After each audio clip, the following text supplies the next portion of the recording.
Bonjour. This is Dorothy Wilkinson, also known as Dee-Dee Devon of Divine Intervention Lifestyle and Nutrition Health Coaching. If you've been following me at all on social media, you will know that I've recently just got married and just returned from an absolute 3-week dream honeymoon in Paris. I'll have to admit, it was hard at first to take a few weeks off from working because after all the wedding planning and it was time to get back to work. But that's who we are and that's what we do, even to get married. But after spending a few weeks in France, the universe had some very important lessons for me.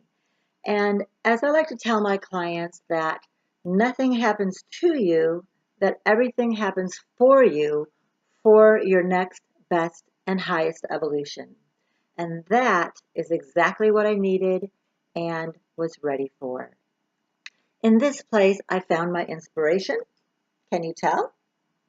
Everything was pure beauty and magic. Romance and art, fashion and food. Paris hasn't necessarily changed my life, but it certainly has enriched it. It changed something within me. It opened my eyes to what was out there. Interesting people, beautiful places, and out of the norm experiences.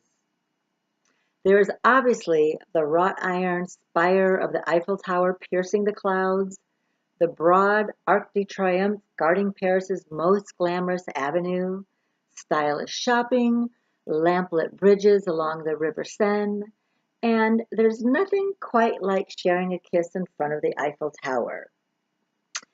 But my fantasy has always been about immersing myself into the everyday life. To wake up in a Parisian apartment and skip downstairs to the market and eat my body weight in French pastry. And that I did. I've always dreamed I would spend the day exploring and then drag myself back to my neighborhood smiling at other locals in passing. I care about iconic attractions, of course, but with so many highlights, it can be a challenge to experience the city like a local would.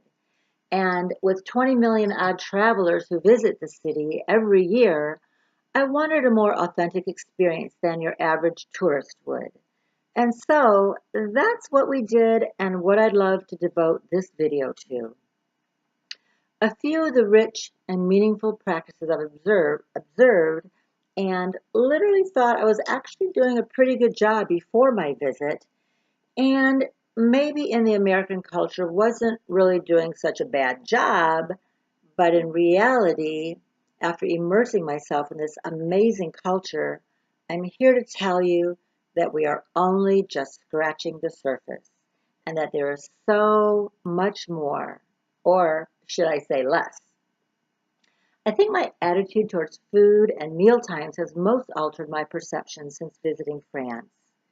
Instead of my 15-minute lunch hour at my desk where I rush, to do my online shopping, pay bills, return phone calls, and do some laundry, etc. In France, however, time off for lunch is sacred. For 2 hours, banks and shops close. Road workers, doctors, butchers, bakers, candlestick makers simply va-va-voom at lunchtime to their favorite restaurant of choice. And even more to my surprise was that nobody, and I mean literally nobody, in any restaurant, anytime we were out, was on their cell phones. Maybe because the internet wasn't so great, but that's a good thing. I couldn't resist pulling mine out just to take a photo so I could prove it. People were actually talking. France changes the way you drink. France isn't as much of a binge drinking culture, but they do serve up wine like it's water, and France is known for good wine and a good time. They say it's the only place you can get drunk and still be classy. That was a joke. And everything from relationships to clothes to food. I've always valued quality above all else. And my base expectations on quality, ingredients, craftsmanship, experiences have all gotten higher since visiting France. You are completely surrounded by artisans and everything and curators, from food to home goods, who themselves place a premium on quality, has indeed influenced my own consumption habits. Buy less, buy better. Gonna clean out my closet this weekend. First action step. In France, people go food shopping every day rather than filling up a supermarket cart and trying to live off the contents for a week. In France, it's not unusual to go out and buy fresh bread twice a day straight from the oven. So my whole idea of freshness has changed, and eating bread. France is about pleasure. If a French woman wants to lose weight, she just puts a little less food on her plate and is careful with bread and sugar. She doesn't change what she's eating because she just reduces the portions. She doesn't diet drastically because that would be removing the pleasure of eating. Totally cutting out croissants or butter would be like turning her back on her culture, her deep appreciation and love for the flavor of life. American women could take a cue from the French, and as an alternative to the paleo or South Beach diets, she could enjoy the occasional pastry and be comfortable in her skin. She'd be more seductive and so much happier that way. What a tragedy to tell yourself that you can't have cake at all. And contrary to what you might have heard, not every French woman is thin. They come in all shapes and sizes, but none of them see a little extra weight as a huge problem that needs to be solved by suffering. They see everything through the perception of seduction. If a French woman doesn't feel sexy because of her weight, she eats a little less for a few months to regain her confidence. Confidence, not size, is a deciding factor in happiness. And I can also account for the fact that experiencing France will bring about a significant shift in work-life balance. Life in France places you happily in the present tense, unlike in my own country where everything is driven madly towards the future. In Paris, when you're enjoying a bottle of Bordeaux in a restaurant with friends or walking your dogs along the Seine River, that moment suffices itself. The quality of life argument for France is very compelling. I think personally that's the reason so many expats stay. It makes the high taxes worth it. We were shocked, obviously, at first at the price of gas. Believe it or not, it's almost $14 per gallon. Until we calculated that we walked hand in hand almost 100 miles, happily taking in all the sights around us, along with most every other Parisian who walks almost everywhere.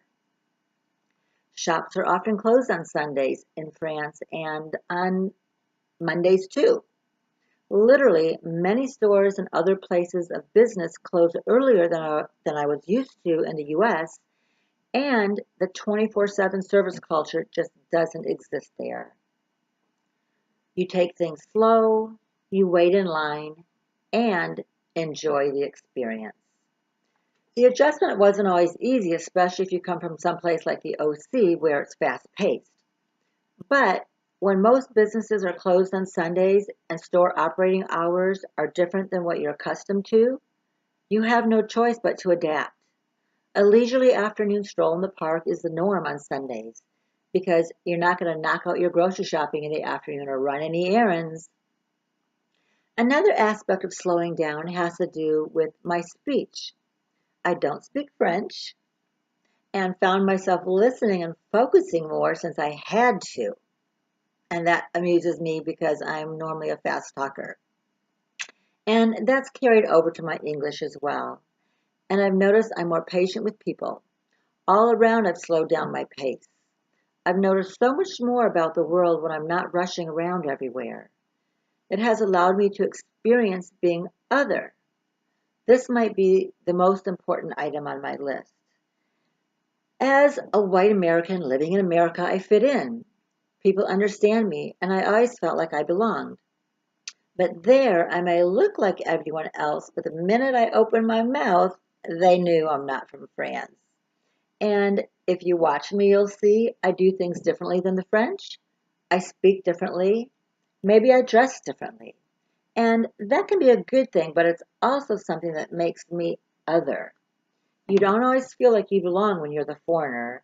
And while uncomfortable, being out of our element is something we should all experience. It only helps us to be more empathetic, forgiving, and patient as we interact with people at different stages of our lives. Whether we're talking to family, friends, or complete strangers, we're only human and not always the most helpful or understanding. And I'm speaking from experience. Being there has shown me what it's like when the situation is reversed as the foreigner who doesn't fit in, and how appreciative when the French were patient and nice and helpful to me. My best advice to you is to be an outsider at least once in your life, no matter how uncomfortable it makes you.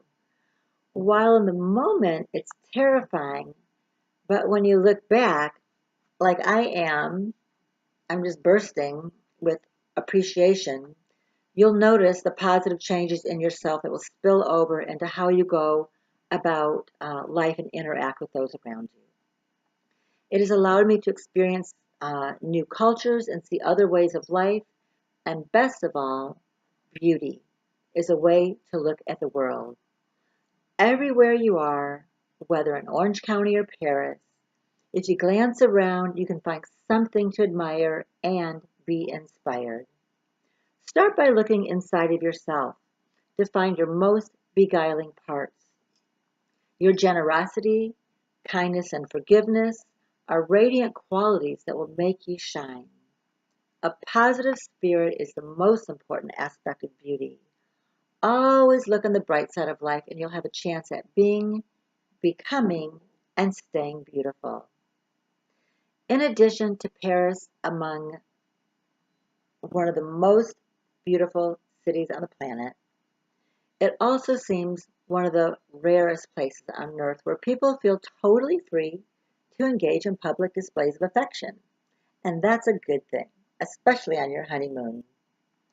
Paris is not just a city, it's an experience. It is beauty, and so far in my almost 6 decades of life has been the ultimate human experience. And no one says it better than Audrey Hepburn in Sabrina. Paris is always a good idea, and I couldn't agree more. Au revoir.